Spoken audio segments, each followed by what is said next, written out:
Audio and visual issues for PC.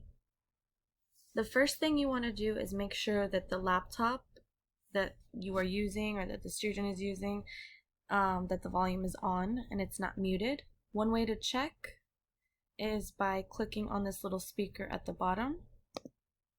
And as you can see, it's at 72. If you grab the bar, you can move it from 100 all the way to 0. If you see the X, that means that there's no sound and it's on mute. Let's say this was on 50, 51, and somebody clicks on this speaker, there's an X, that means it's on mute. So make sure that you do not have it on mute. Make sure that it is on. There is also a little speaker on your keyboard that pretty much does the same thing. So if you can see the top left and the speaker that I have open over here, the sound settings, it goes up and down. Make sure that it's not on mute, either of those. Another thing to check is if your student is using headphones.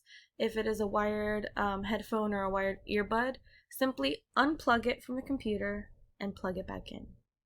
Now, if the student is using a wireless Bluetooth device, then have them go to their Bluetooth settings. You just type in Bluetooth and you click on Bluetooth and other devices.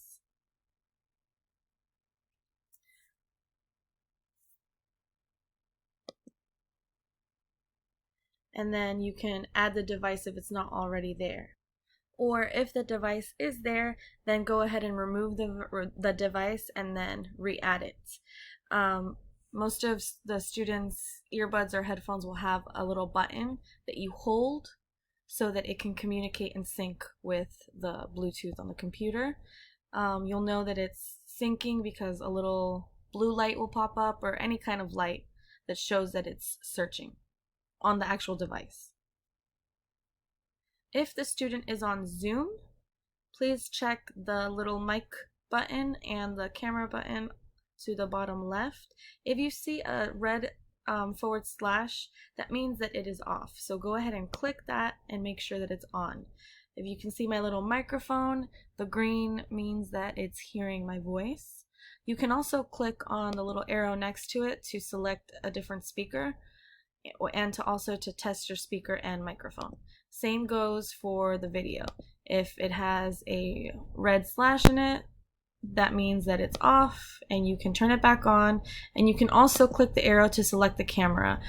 Some computers will have a rear camera and a front camera, or if they're using an external webcam, it'll have that name on there.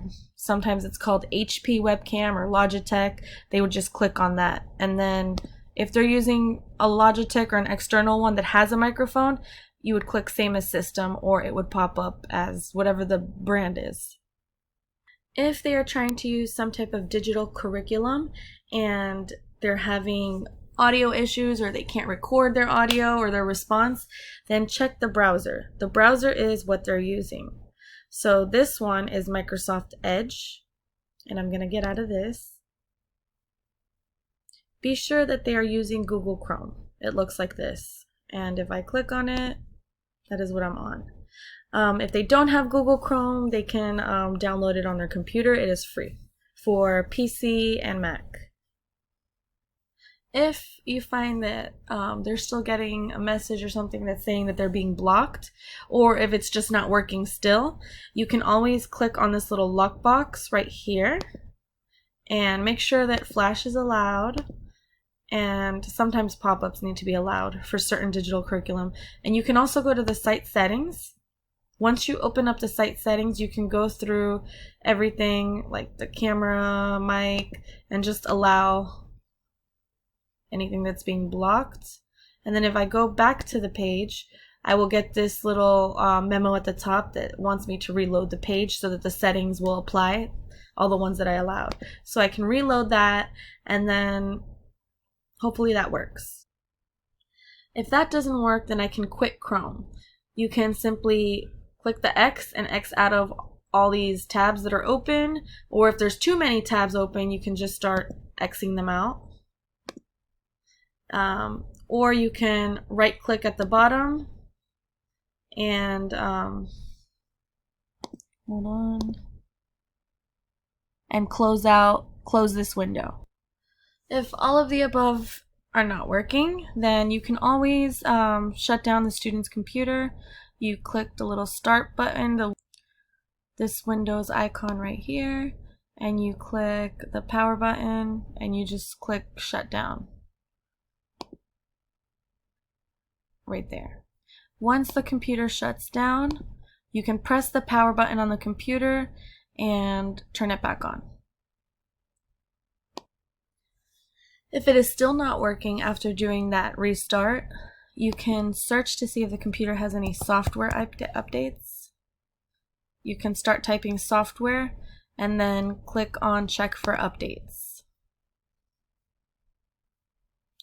If there's an update, you click on this box. If there's an update, it'll tell you to update, and then you just click on it and your computer will automatically restart. If it doesn't, then just have them restart it.